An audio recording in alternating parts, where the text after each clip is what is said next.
Assalamualaikum warahmatullahi wabarakatuh.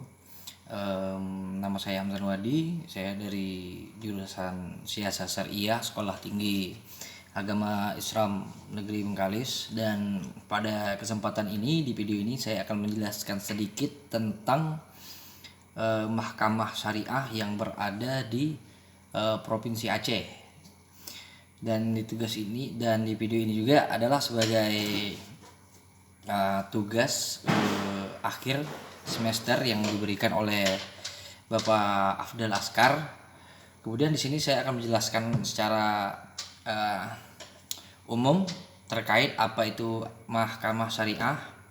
Baik, Mahkamah Syariah Provinsi Aceh ini adalah lembaga peradilan syariah Islam di Aceh sebagai pengembangan dari peradilan agama yang diresmikan pada tanggal 1 Muharram 1424 Hijriah atau 4 Maret tahun 2003 Masehi, sesuai dengan Undang-Undang Nomor 18 tahun 2001 dan sesuai dengan Keputusan Presiden Nomor 11 tahun 2003 dan Kanun Provinsi Aceh Nomor 10 tahun 2002. Sebelumnya lembaga ini dikenal dengan nama Pengadilan Tinggi Agama Banda Aceh. Kemudian untuk yurisdiksi sendiri, yurisdiksi ini kan wilayah hukum. Jadi wilayah hukum Mahkamah Syariah Provinsi Aceh secara umum mencakup seluruh Provinsi Aceh. Kemudian untuk dasar hukum Mahkamah Syariah Provinsi Aceh ini sendiri berdasarkan Undang-Undang Nomor 44 Tahun 1999 tentang penyelenggaraan keistimewaan Provinsi Daerah Istimewa Aceh. Kemudian yang kedua, Undang-Undang Nomor 18 Tahun 2001 tentang otonomi khususnya bagi Provinsi Daerah Istimewa Aceh sebagai Provinsi Nangro Aceh Darussalam. Kemudian yang ketiga, Undang-Undang Nomor 4 Tahun 2004 tentang kekuasaan kehakiman. Kemudian yang keempat, sesuai dengan Keputusan Presiden atau Kepres Nomor 11 Tahun 2003 tentang Mahkamah Syariah dan Mahkamah Syariah Provinsi Nangro Aceh Darussalam. Kemudian yang kelima ada Keputusan Ketua Mahkamah Agung Republik Indonesia tahun 2004 pada tanggal 6 Oktober 2004 tentang pelimpahan sebagian kewenangan dari peradilan umum kepada Mahkamah Syariah di Provinsi Nangro Aceh Darussalam. Kemudian yang keenam, Kanun Provinsi Nangro Aceh Darussalam nomor 10 tahun 2002 tentang peradilan syariah Islam. Kemudian nomor 7, Kanun Provinsi Nangro Aceh Darussalam nomor 11 tahun 2002 tentang pelaksanaan syariat Islam bidang akidah, ibadah dan syiar Islam. Kemudian yang ke-8 itu sesuai dengan Undang-Undang Nomor 11 Tahun 2006 tentang pemerintahan Aceh. Kemudian yang terakhir, Undang-Undang Nomor 48 Tahun 2009 tentang kekuasaan kehakiman. Kemudian Mahkamah Syariah ini adalah lembaga peradilan syariat Islam di Provinsi Aceh. Pengembangan dari peradilan agama yang diresmikan pada tanggal 1 Muharram ini, ya kan, adapun memiliki beberapa tugas pokok yang menjadi bidang dan fungsi Mahkamah Syariah Provinsi Nangro Aceh Darussalam. Dan yang pertama itu ada di bidang yudisial.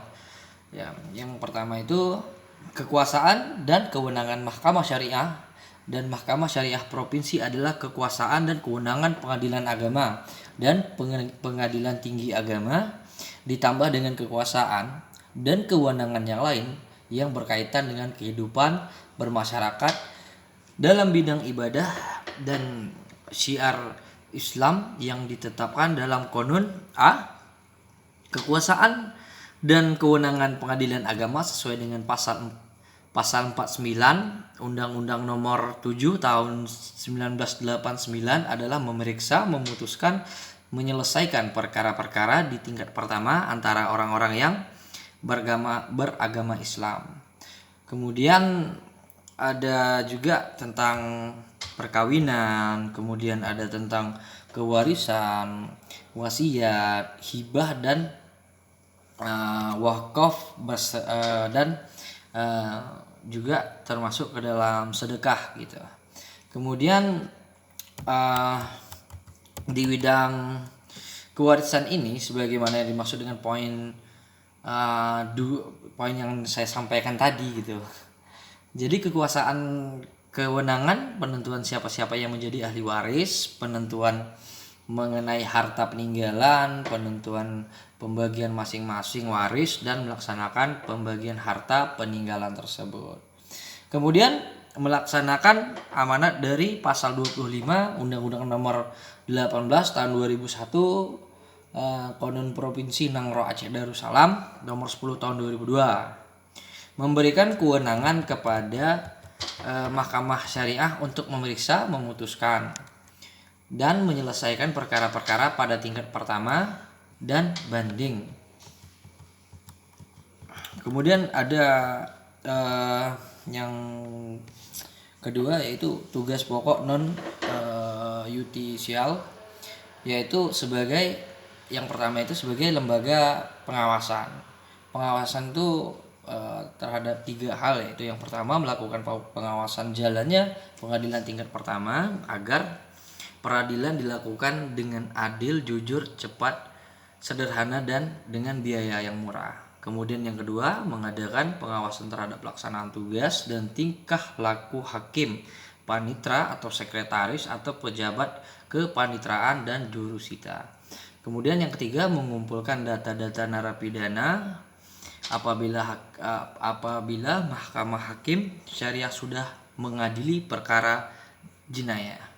Yang kedua sebagai tugas pokok yudisial tadi, yang kedua yaitu sebagai penasihat hukum, menerima pendaftaran diri penasihat hukum atau advokat dengan cara praktek yang akan menjalankan tugasnya. Kemudian Ketua Mahkamah Syariah berwenang memberikan izin insidentil kepada seseorang yang bertindak sebagai penasehat hukum. Kemudian yang terakhir menyimpan daftar penasihat hukum atau advokat atau pengacara di daerahnya dan mengirimkan daftar tersebut kepada Mahkamah Syariah Provinsi Nangro Aceh Darussalam kepada Mahkamah Agung Republik Indonesia. Yang tiga yaitu hisab dan ruqyat. Nah, kemudian ada tugas-tugas lain ya, mungkin sebagai menyaksikan pengangkatan sumpah gubernur, wakil gubernur, bupati atau wali kota, kemudian ketua Mahkamah Syariah itu sendiri sebagai pembina Kopri, kemudian beberapa organisasi yang lain, dan ketua Mahkamah Syariah ini juga dapat memberikan nasihat bila diminta oleh pihak-pihak seperti bupati atau wali kota seperti itu. Kemudian mengaktifkan majelis kehormatan hakim, di mana ketua Mahkamah Syariah Provinsi Aceh itu sendiri menjadi ketua majelis kehormatan.